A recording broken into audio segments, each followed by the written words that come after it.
Ce qui fait qu'on a transformé même nos habitudes alimentaires. Aujourd'hui, les Sénégalais pensent que c'est leur culture de manger du riz, alors que c'est une fabrication du colonialisme. Ce n'était pas notre culture du tout. C'est tout à fait récent que notre culture soit le riz. D'ailleurs, en passant, la lutte avec frappe aussi est une invention du colonialisme. Vous savez, c'était un colon particulièrement terrifiant qui aimait beaucoup faire se battre entre eux les Africains et il trouvait que la lutte n'était pas suffisante. Il fallait épicer cela en leur demandant d'échanger des coups de poing nus et aujourd'hui nous disons que c'est notre tradition. Enfin, les traditions se fabriquent. Nous avons un système scolaire que nous avons hérité de la colonisation. La colonisation a créé l'école au Sénégal et dans les pays africains parce que cette école devait former les agents pour cette colonisation, c'est-à-dire les auxiliaires de l'administration. Et donc nous avons été à l'école avec cette culture qui consiste à dire « j'acquiers mes diplômes et je finis fonctionnaire ». Nous avons une mentalité de fonctionnaire. L'État va nous employer. Un jeune qui sort de l'université et qui est employé par le système fédéral américain, il considère que c'est un échec, que c'est une perte de temps. Il peut commencer à la rigueur en travaillant pour l'État américain, en enseignant par exemple, en étant pour Teach for America, mais son plan de carrière, c'est de partir de là le plus vite possible pour se mettre à entreprendre et pour créer sa propre affaire et faire ce développement. C'est donc une mentalité qui est radicalement différente.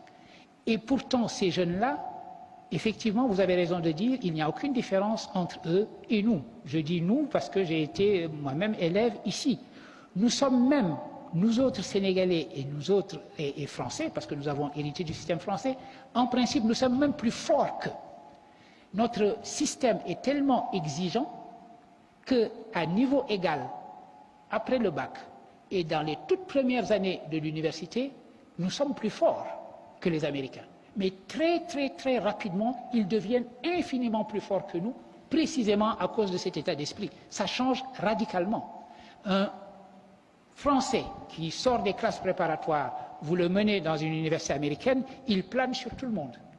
Dès qu'il a fini ses études d'undergraduate, il se retrouve à l'arrière de la classe et c'est les autres qui sont devant lui. Parce que les autres ont été élevés dans cette idée d'entreprendre, d'essayer et d'avoir cet esprit d'innovation permanent. Et c'est donc cela que nous devons essayer d'insuffler également dans nos formations. Avoir les qualifications les plus pointues, mais également avoir la capacité d'entreprendre. Une étude de l'IFAN qui vient de sortir, qui a fait une enquête auprès des jeunes de 15 à 35 ans, je crois, et il s'avère que 75% de ceux-là disent que leur souhait, c'est de pouvoir partir de ce pays dans les années qui vont venir. C'est terrible. C'est terrible, non pas seulement parce qu'ils veulent partir, mais pour traduire l'état d'esprit que ça signifie. Ce que cela signifie, c'est que vous avez une population qui est atteinte dans sa capacité d'initiative elle-même.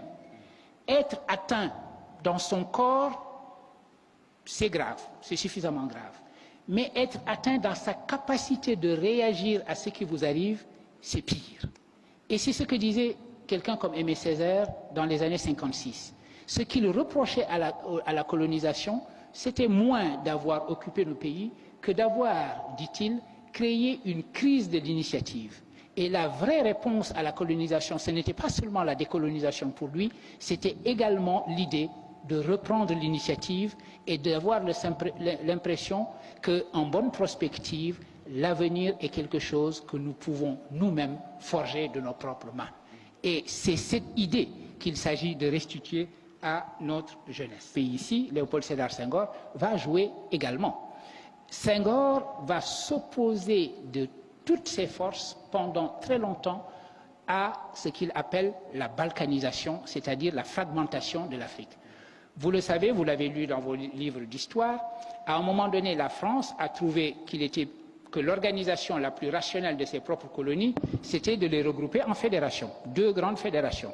La fédération de l'AEF, l'Afrique équatoriale française, et la fédération de l'AOF, l'Afrique occidentale française. Mais voilà que le moment où les indépendances commencent à se dessiner, la France décide que si elle décolonise, elle va décoloniser morceau par morceau. Elle va décoloniser les territoires de manière séparée et non pas la fédération. Senghor s'opposera de toutes ses forces contre cela. On dit que Senghor a été très tiède vis-à-vis de l'indépendance, qu'il n'était pas assez revendicatif. Vous savez, quand on y réfléchit, mais c'est une discussion que l'on peut avoir, quand on y réfléchit et qu'on lit attentivement les textes de Senghor, on se rend compte d'une chose. Dès 1946, il avait déjà parlé de l'indépendance. Il savait qu'elle était inéluctable. Après la Deuxième Guerre mondiale, il était clair que les craquements du système colonial allaient conduire vers les décolonisations. Il était donc clair qu'à un horizon plus ou moins éloigné, les indépendances allaient s'effectuer. Dès lors, ce n'était plus la priorité pour Senghor d'être indépendant en 56, en 58, en 60 ou en 62. La priorité pour lui était d'y aller ensemble. C'est-à-dire que dans le couple émancipation-unité, il fallait pour lui mettre l'accent sur le concept d'unité et l'émancipation, de toute façon, se ferait. Comme le disait Nkrumah, paraphrasant la Bible d'ailleurs, prenez le royaume politique et le reste vous sera donné de surcroît. C'est-à-dire, commencez par réaliser votre unité et l'indépendance elle-même viendra. Et c'est la raison pour laquelle Senghor a considéré comme un grand échec les indépendances séparées des pays africains. Les paramètres sont comme la langue d'Ésope. Ce qui pose un problème, c'est également un atout. Aujourd'hui, l'Afrique a un problème avec sa population, a un problème avec sa jeunesse. Ça veut dire que vous avez une jeunesse extrêmement importante et il faut lui trouver du travail et cela ne va pas de soi. Donc vous pouvez considérer que cette jeunesse est un poids.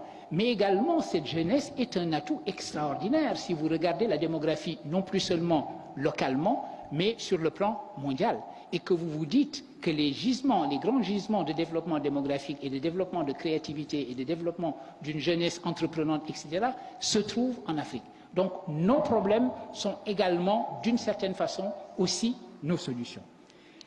Les germes de changement nous disent que les choses sont en train d'aller mieux. Les germes de changement et la projection nous disent que les choses vont aller en principe, de mieux en mieux. Mais en même temps, que tous les chiffres qui permettent de mesurer ce mieux, c'est-à-dire la croissance, etc., existent, en même temps, nous nous rendons compte que cette croissance ne se transforme pas en emploi. Et donc, vous avez la situation paradoxale où la jeunesse africaine est à la fois l'atout le plus important de ce continent, étant donné les germes de changement, et c'est une jeunesse qui ne croit pas elle-même en son propre futur ici. Dans le passé, avant que la vraie religion arrive, les gens refusaient la religion au nom du polythéisme de leur père, etc. Mais si vous entendez cette phrase comme nous parlons de nous, aujourd'hui, de temps en temps, nous avons la tendance à transformer notre propre tradition en une espèce d'idole et de divinité, sans comprendre que cette tradition, elle nous appartient, elle est notre héritage, et qu'il nous appartient de lui donner signification par les actions que nous entreprenons aujourd'hui. C'est cette mondialisation aujourd'hui des connaissances, des intelligences, etc., il faudra compter avec. Et il n'y a aucune raison que l'Afrique soit en dehors de ce circuit. Donc il faut que vous sachiez que le brain drain, ça va encore continuer sur au moins une génération. Il arrivera un moment où cela va s'inverser, parce que c'est le cas en Chine et c'est le cas en Inde.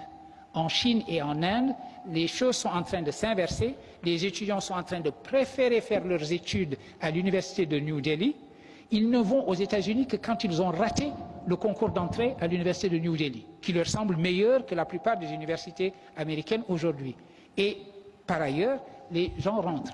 Mais même quand ils étaient dans ces meilleures universités américaines, ils s'arrangeaient toujours pour garder des liens avec leur pays d'origine. L'idée que la vraie fidélité est dans le mouvement.